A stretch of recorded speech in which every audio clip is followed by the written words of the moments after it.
Ya. Bueno, buenas noches para todos y para todas. Bienvenidos a este nuevo encuentro de caos. Hoy tenemos una invitada súper especial. Ella es Michelle Mora. Ella ya ha estado acá con nosotros. Entonces, súper bienvenida, Michi. ¿Cómo estás? Súper Liz, muchas gracias por la invitación. Muchas gracias a ti. Muchas gracias a ti por aceptar la invitación. Como ya varias personas pues han visto este año y desde el año pasado en Caos, estamos viendo como diferentes personajes en la astronomía, ¿cierto? Entonces hemos hecho como una línea como cronológica, casi, hemos tratado de que sea cronológico desde los griegos, o sea, un poquito como de esa astronomía antigua, y hemos ido hablando como de a veces de a uno, a veces de dos personajes en la misma sesión.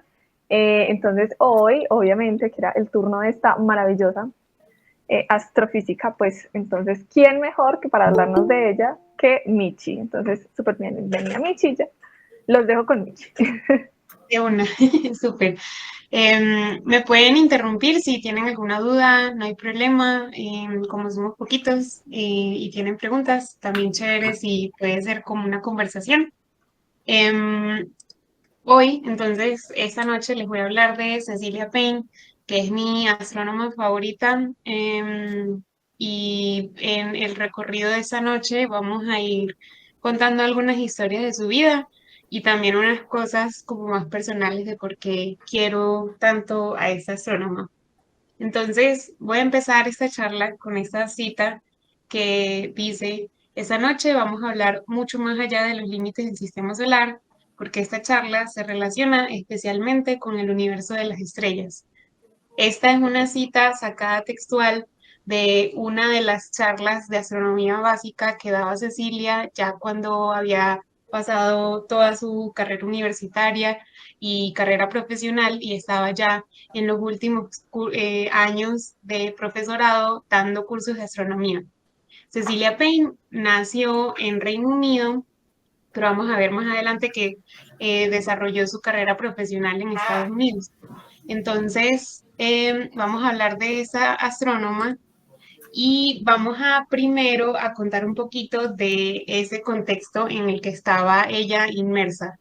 Resulta que ella nace en 1900 y 1900 es una gran fecha para la ciencia, no solamente esa en especial, sino toda la década siguiente y en general ese siglo de 1900 hubieron demasiados cambios en la ciencia y eso fue muy importante porque Cecilia estuvo inmersa en esos primeros avances científicos que estaban ocurriendo, esos cambios de paradigma, esos cambios que se estaban dando en la ciencia. Y fue muy importante que ella estuviera ahí para poder formar parte de esas conversaciones que estaban haciendo. Aquí les traigo unos ejemplos. Eh, por ejemplo, alrededor de 1900 se definió el modelo atómico de Bohr. O sea, estábamos pasando de ese modelo de la torta con las pasitas a un modelo que era con órbitas como si fuera un sistema solar.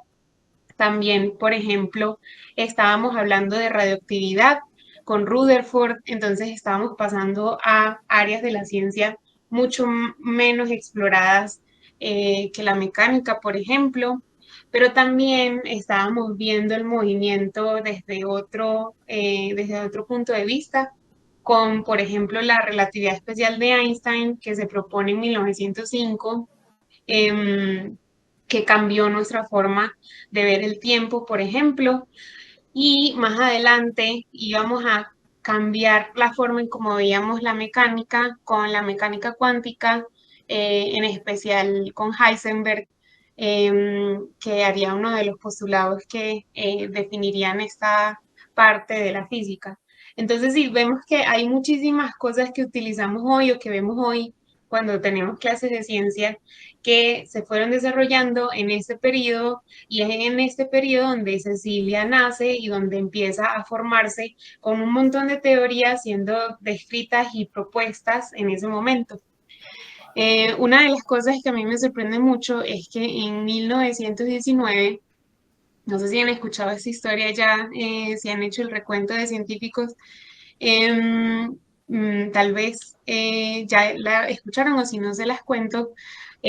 Ocurrió un eclipse que iba a ser muy clave para poder tener una prueba leal o científica de la teoría general de de la relatividad de Einstein.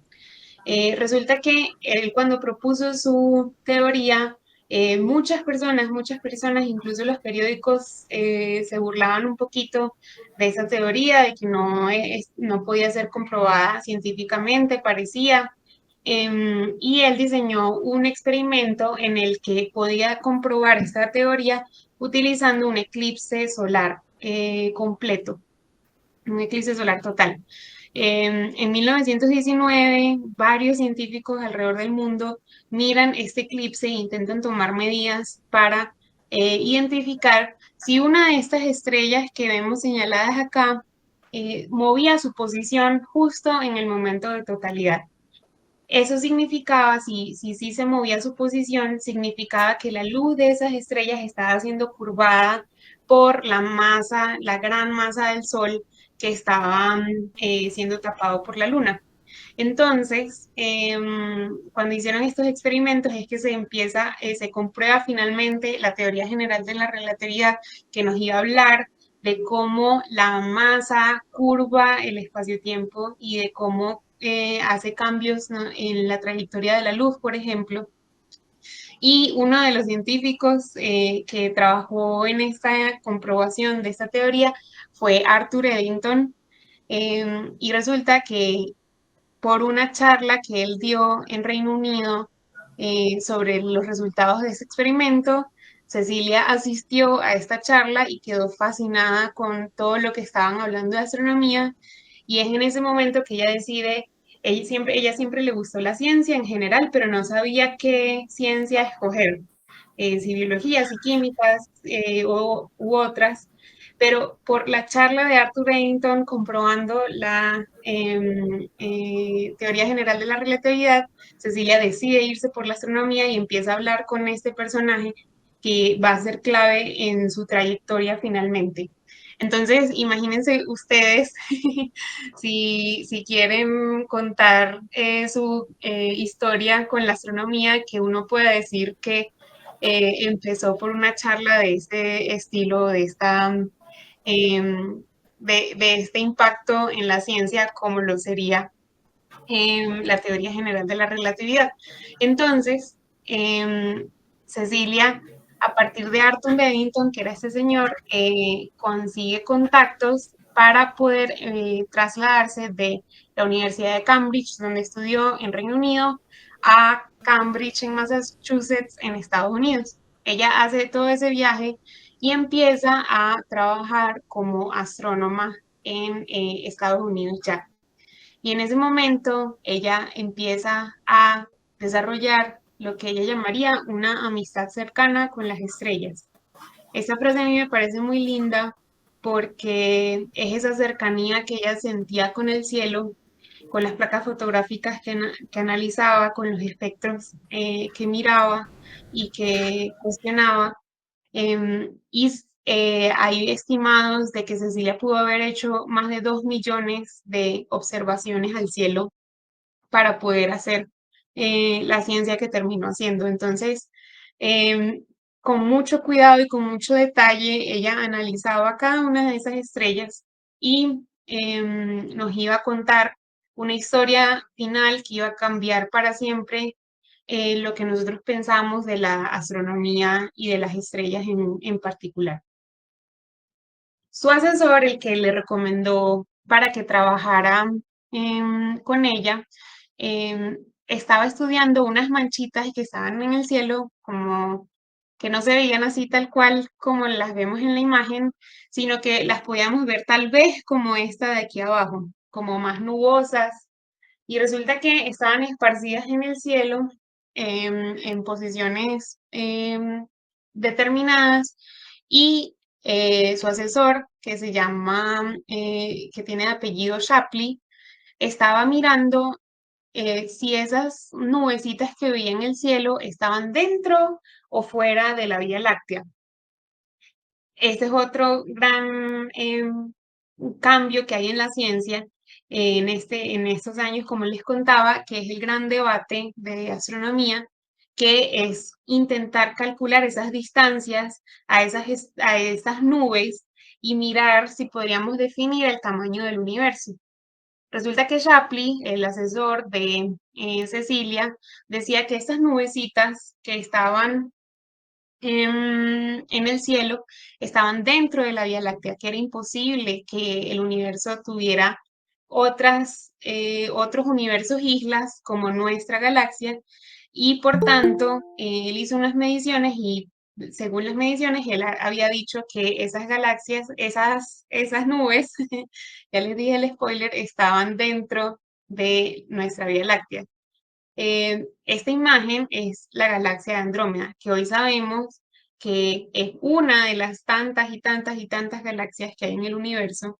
Y muchos años después de este debate que estaba ocurriendo en el momento en que Cecilia empieza a trabajar con Shapley, nos daríamos cuenta de lo gigantesco que era el universo realmente, precisamente por una observación, un método que diseña otra astrónoma muy importante en la historia, que nos iba a permitir de determinar la distancia a esas galaxias que estaban fuera de nuestra Vía Láctea. Entonces, este era el ascensor que estaba em, cuidando el trabajo de Cecilia, y lo que hizo Cecilia fue empezar a mirar el cielo y empezar a observar cada una de esas estrellas, qué diferencias tenían unas con las otras. Y empezó a estudiar espectros un montón, un montón, un montón, un montón, un montón, un montón. Si vemos el cielo estrellado, nos damos cuenta que hay estrellas de colores, hay estrellas más rojizas, hay estrellas más blancas o incluso un poquito azules, hay estrellas amarillas. Y eso ya se sabía y se estaba empezar a estudiar esa luz y como sacarle todo el jugo que tenía a cada una de esa luz que venía de cada una de esas estrellas. Y eso, ¿cómo hacíamos eso? Era a través de los espectros.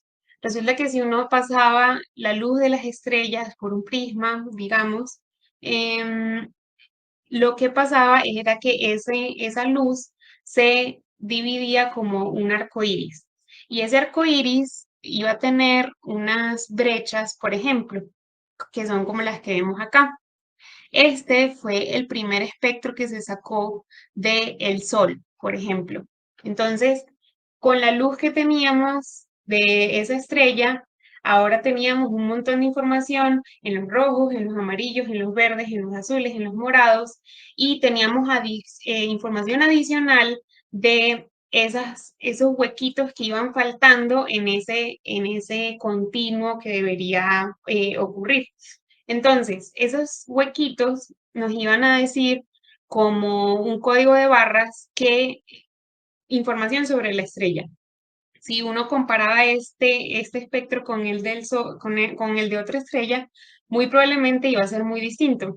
Entonces, todos los espectros que empezó a estudiar Cecilia se daba cuenta de que eran distintos entre sí, y aquí viene una frase que me parece muy bonita, y que ella dice que esa luz que alguna vez fue parte tan importante de las estrellas, es así como la arcilla que es parte de la Tierra. Nosotros podemos saber algo de la Tierra conociendo la arcilla, pero como no podemos ir hasta las estrellas y tomar un pedacito y estudiarla, lo que podemos hacer es conseguir o estudiar eso que sí nos llega de ellas, que es precisamente la luz. Y aquí viene en esta historia nuestra primera astrónoma, que no es Cecilia. En esta historia, miren que hemos hablado de un montón de científicos, pero en ningún momento conversé de alguna astrónoma, sino hasta por ejemplo, Annie John Cannon, que es una astrónoma que también empezó a estudiar estos espectros de las estrellas y logró algo fascinante, que era que las empezó a clasificar en diferentes colores. Entonces, habían unas estrellas que eran azules, que tenían ciertas brechas en ese espectro. Otras estrellas que eran como amarillas y tenían otras brechas diferentes. Otras que eran blancas, otras que eran rojas. Y así Annie fue clasificando y categorizando muchas estrellas del cielo. Sí, Cecilia hizo muchas observaciones, Annie la superó completamente porque he estudiado con muchísimo detalle el cielo. Entonces,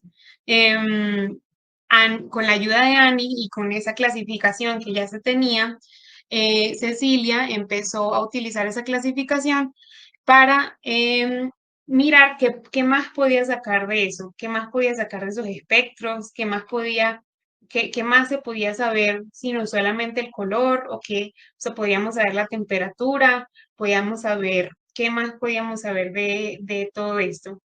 Y ella empieza, cuando llega a Cambridge, empieza a estudiar y estudiar y estudiar y estudiar y estudiar de toda esta ciencia que estaba ocurriendo alrededor de ella. Y decía, durante un tiempo trabajé casi día y noche sin parar. Era maravilloso. De verdad estaba disfrutando mucho este momento. Cuando ella empezó a estudiar estos espectros, nos dimos cuenta, y eso ya se sabía, y es que una química y una física común recorren el universo.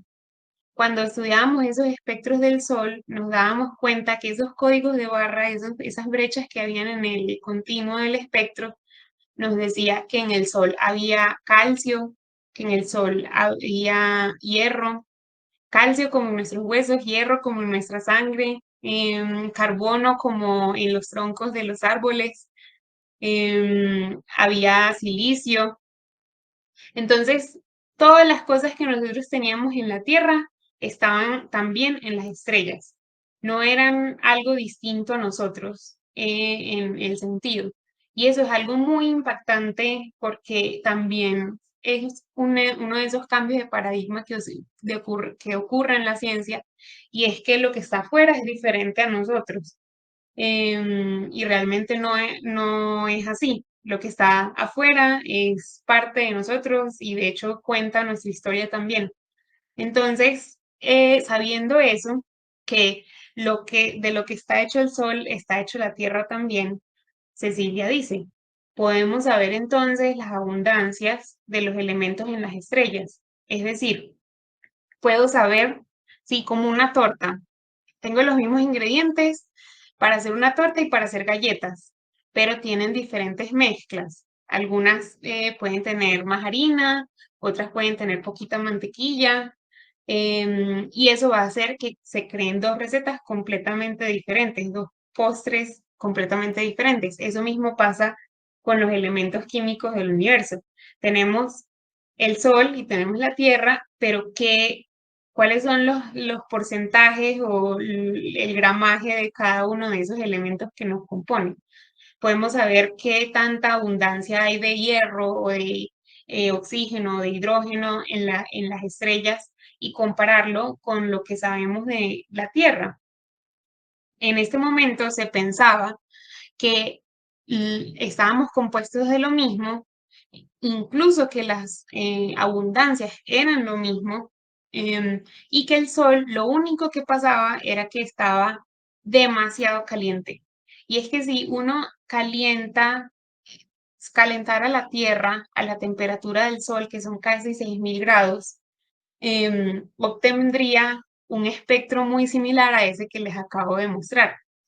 Entonces, por eso se pensaba que simplemente era una Tierra, pero calentada un montón, pero no había pruebas al respecto. Entonces Cecilia lo que dice es, no, yo quiero estudiar las abundancias para ver si eso es realmente cierto, si consigo las mismas abundancias que hay aquí en la Tierra, o si hay algo distinto ahí.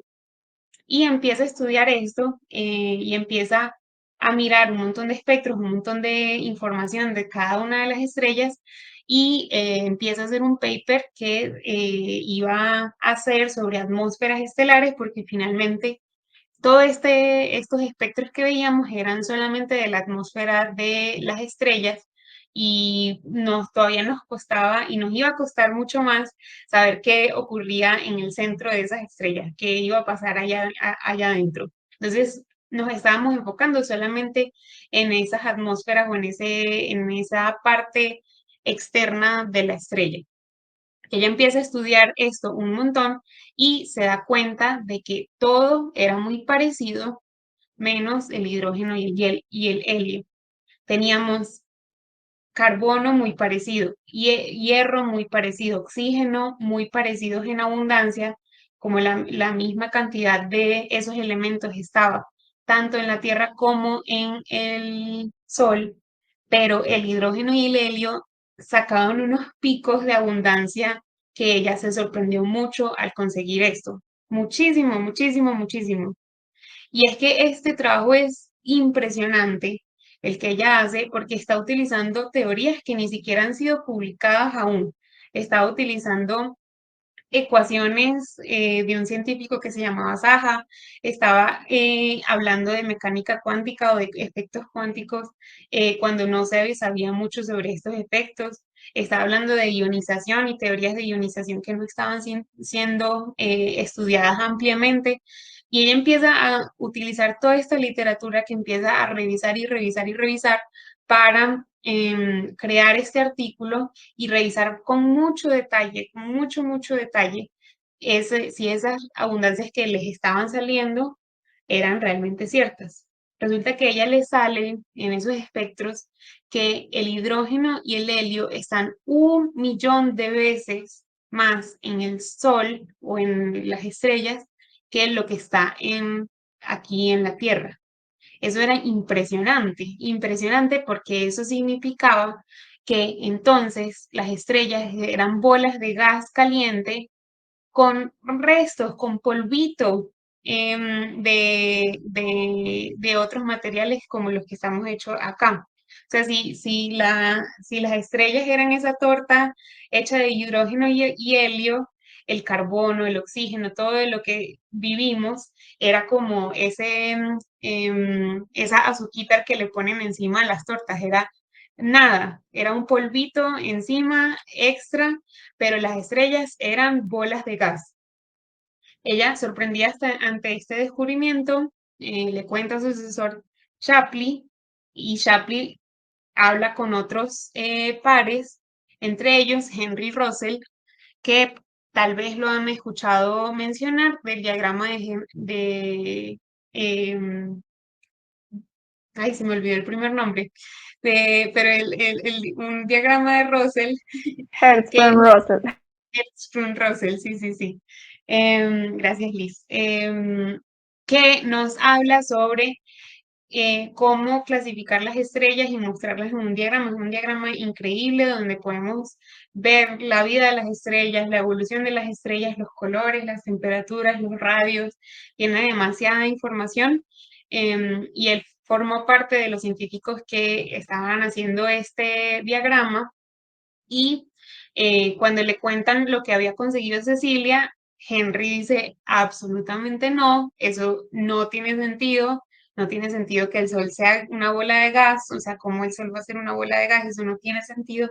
Y empieza a decir que no se puede publicar eso, que eso no es cierto, y que él estaba trabajando en una teoría relacionada con el efecto Compton, que podía ser por lo que Cecilia consiguió esos resultados.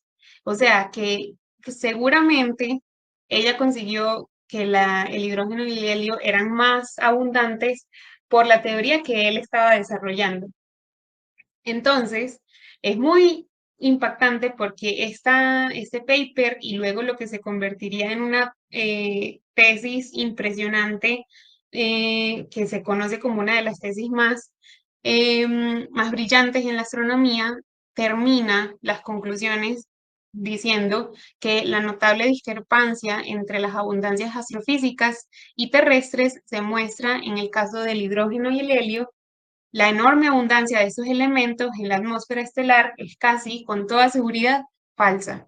Y luego dice que probablemente se deba a una teoría que está desarrollando Henry Russell. Entonces miren cómo ese casi que bullying científico sin base alguna argumentada hizo que Cecilia, una astrónoma brillante, finalizara su tesis diciendo que sus resultados, a pesar de que eran espectaculares, no eran ciertos.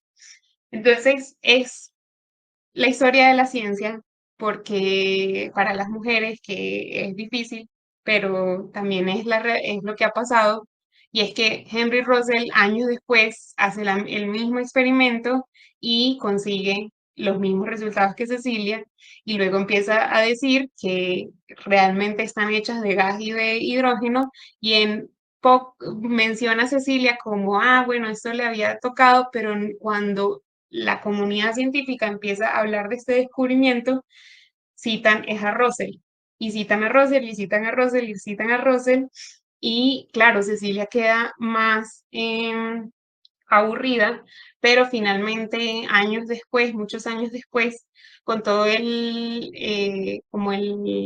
importancia que se le estaba dando a la mujer en la ciencia, porque Annie también fue impresionante en esa historia, y muchas mujeres más que trabajaron en Harvard, se les empieza a dar el reconocimiento a los descubrimientos que cada una de ellas hicieron y se le da el reconocimiento a Cecilia. Y finalmente cuando uno busca de qué están hechas las estrellas, cuando ve quién hizo ese descubrimiento es realmente Cecilia.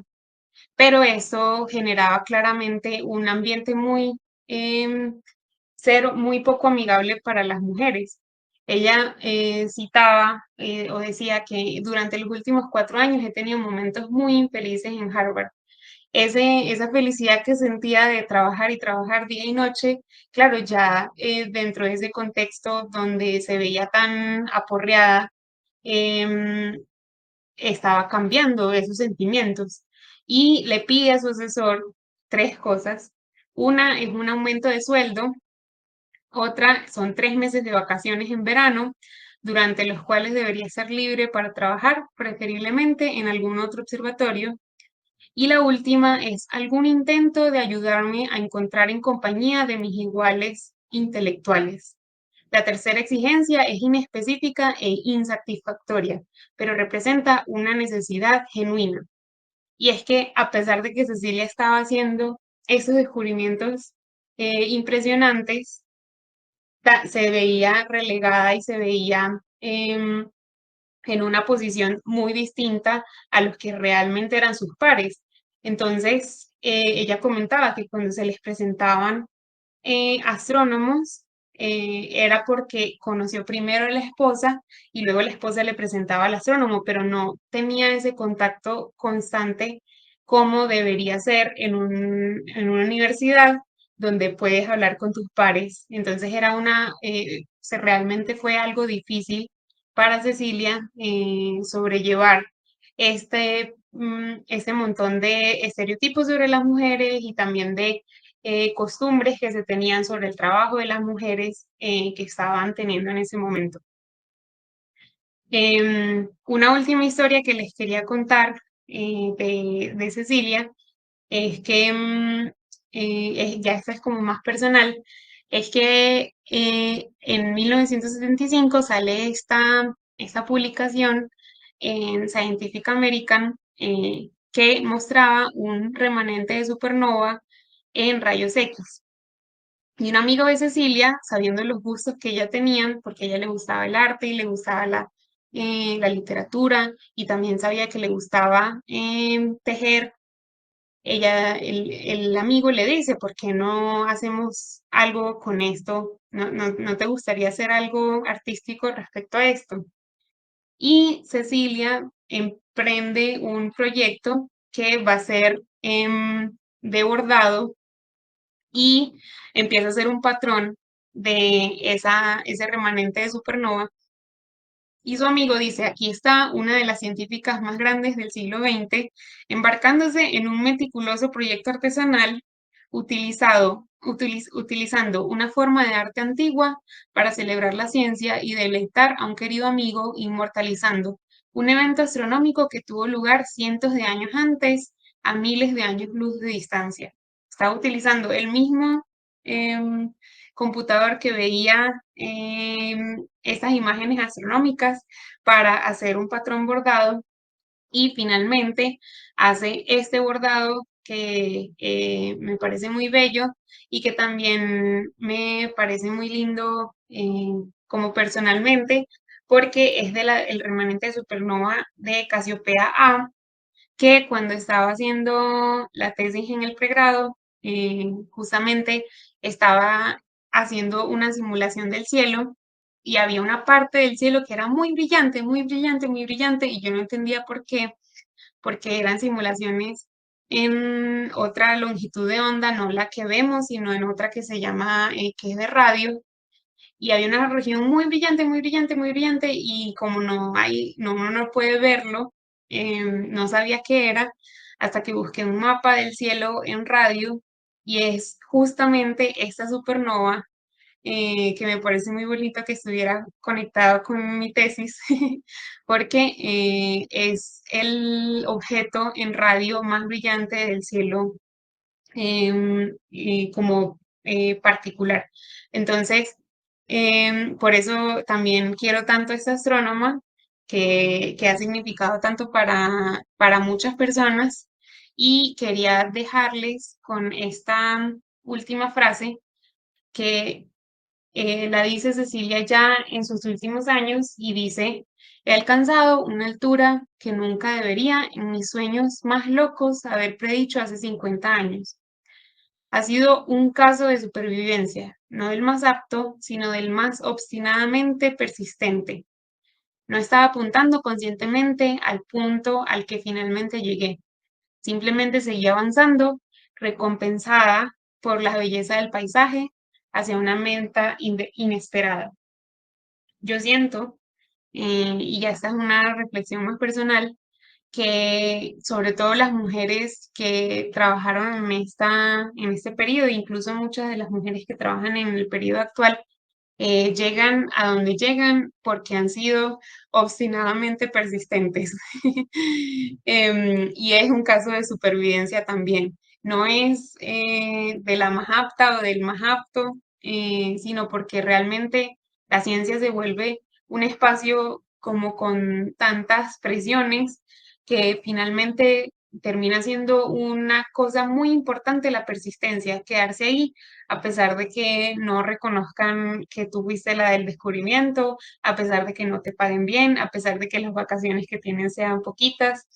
Y yo siento que las mujeres que vemos en esta imagen, que Annie es esta en medio y Cecilia es la que está mirando el tablero de espaldas, em, son de verdad para mí impresionantes porque estuvieron en un momento de la ciencia donde ser obstinadamente persistentes debía ser una tarea demasiado difícil teniendo en cuenta ese contexto en el que estaban inmersas. Muchas de ellas probablemente sí tenían mucho privilegio, pero también tenían pagos terribles pero estaban haciendo una ciencia impresionante que iba a cambiar para siempre la forma en cómo vemos la astronomía y cómo vemos el universo. Cecilia cambió con seguridad la forma en cómo vemos las estrellas, que sí son diferentes a nosotros, pero están hechas de lo mismo.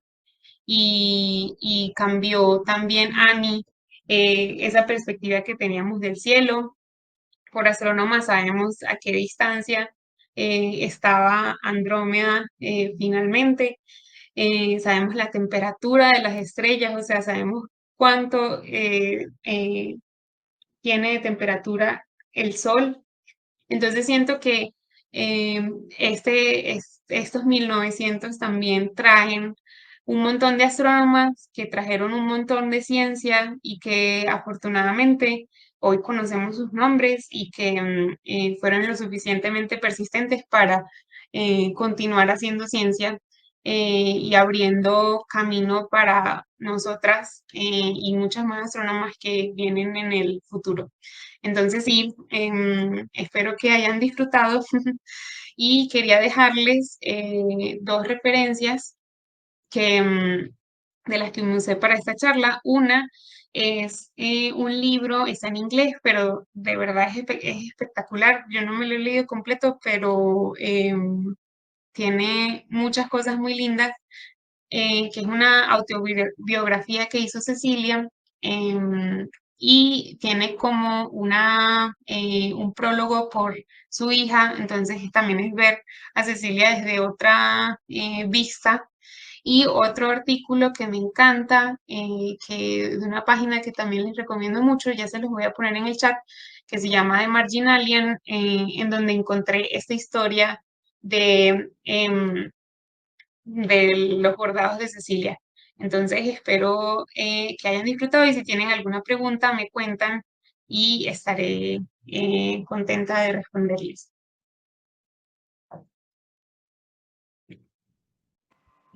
Muchas gracias, Michi. Qué maravilloso todo, toda esta historia. Súper, Qué súper bueno. linda. O sea, mientras, no sé, escriben ahí las preguntas o levanto la manita, no sé. Yo también voy diciendo que, wow, la verdad, siento que las mujeres que hoy nos dedicamos a estudiar estas carreras y a, bueno, a ejercerlas, como en el caso de Michi, eh, le debemos mucho a estas primeras mujeres que abrieron el camino y que fueron, me encantó la expresión obstinadamente persistentes, me encanta, me la Sí, voy a grabar aquí como sí, sí, sí. súper bonita porque es eso, si uno se quiere dedicar a esta ciencia tan bonita pero tan difícil, creo que esa es la clave y eso es lo que uno tiene que ser. Entonces, gracias a esas mujeres maravillosas que fueron obstinadamente persistentes en el pasado, hoy nosotras tenemos esta posibilidad de estudiar estas carreras y verlas a ellas como esos referentes y esos personajes a los cuales admirar, a los cuales nos queremos parecer, a los cuales queremos aprender de esa fuerza que tuvieron. Entonces, qué maravilloso y muchas gracias, Michi, por compartirnos esta historia tan No, bonita.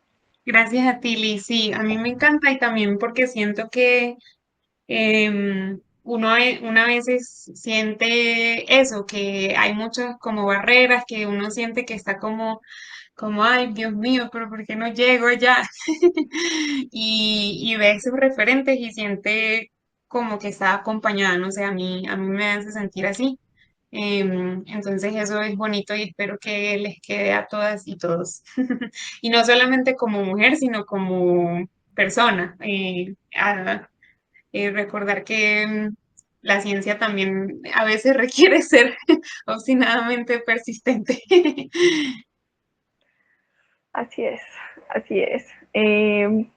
Bueno, no sé si alguien tenga preguntas, comentarios, súper bienvenidos.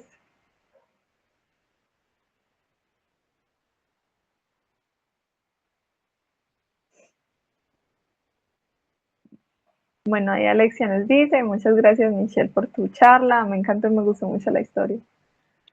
Qué bueno, gracias Alexia.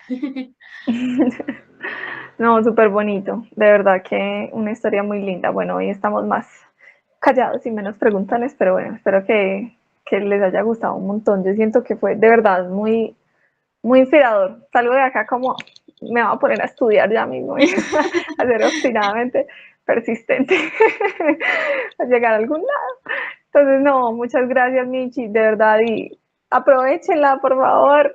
Tenemos acá una astrónoma graduada ya de la Universidad de Antioquia que trabaja en el Planetario de Medellín. Aprovechenle a preguntarle, aprovechen a preguntarle cosas a Michi. No Sí. sabremos cuándo la volveremos a tener por acá. Ojalá muy pronto. Sí, si tienen otra pregunta de no solo de Cecilia, sino de astronomía o de la vida también, em, me cuentan. Pero sí, yo creo que espero que hayan quedado con las ganas de aprender más y de más astrónomas, que creo que eso es lo bonito de esta, no sé si esta, ya habían hablado de alguna en este, ¿de quién? Ya hablamos de Annie y de Henrietta. Ujú, Y ya más adelante se vienen Jocelyn Bell, se vienen varias, varias series. Bueno, y al inicio hablamos también de Hipatia. Entonces ujú. sí hemos mencionado ya aquí unas cuantas, pero ojalá sean muchas más las que mencionemos. Yo traté de que fueran medio parejita como la cantidad de mujeres y de hombres, pero Ujú. las mujeres apenas vienen en este momento porque Sí, sí, sí, sí, sí. es la triste realidad de la dificultad que hubo para el acceso a la ciencia por parte de las mujeres. Ah, también vimos a Caroline Herschel y a Mileva Mm, Maric también. ah, no, Entonces sí, genial. Sí, sí, ahí vamos. sí, sí, sí, total. En ese momento sí empiezan a salir muchos nombres de mujeres, que eso es muy bonito también. Por ejemplo, hay una que se llama María Mitchell, que es americana, es la primera astrónoma profesional americana, si no estoy mal, y ella también bordaba y también tengo una historia de ella que me parece muy linda, y es que ella tenía unos diarios donde ella decía como odio bordar. Bordar me recuerda que soy niña y yo quiero ser astrónoma y quiero como pasarme los días y las noches en un observatorio, no quiero saber nada de bordar, o sea, ¿qué es esto? Qué fastidio que me asocien con el bordado, lo odio. Y entonces luego, como años después, como que ya reflexiona y dice que me parece bellísimo que bordar la hizo mejor astrónoma, porque así como tenía el detalle para meter la aguja y hacer con delicadeza un bordado, podía revisar placas fotográficas por horas y horas y determinar como la temperatura, las historias de ellas. Entonces es muy bonito como también, no sé, hacer las paces con también los estereotipos que a veces se nos imponen, que a veces pueden ser duros, pero también a veces creo que nos pueden enseñar muchas cosas. Entonces creo que esa historia es muy bonita y me parece. Ahí vi que pusieron una pregunta. Si pudiera observar Andrómeda desde cualquier lugar del universo, wow, ¿dónde elegiría y por qué? Mm, o sea, desde cualquier lugar del universo, como, como desde, si pudiera salir de la Tierra. Si pudiera salir de la Tierra, em, yo creo que me gustaría verla desde arriba, como para ver cómo se, porque ahorita la vemos como la vimos en la imagen, que está como de ladito. Entonces, como que me gustaría ver los brazos, si tiene, cómo son, la estructura, creo que eso sería como la forma en cómo me gustaría. Y desde aquí, desde la Tierra, no, creo que en cualquier lugar donde esté en compañía bonita. Creo que eso es lo más bonito de ver el cielo. Ay, qué respuesta más hermosa, me encanta. Y qué bonita esa historia también de María Mitchell, ¿cierto? Mm, sí, sí.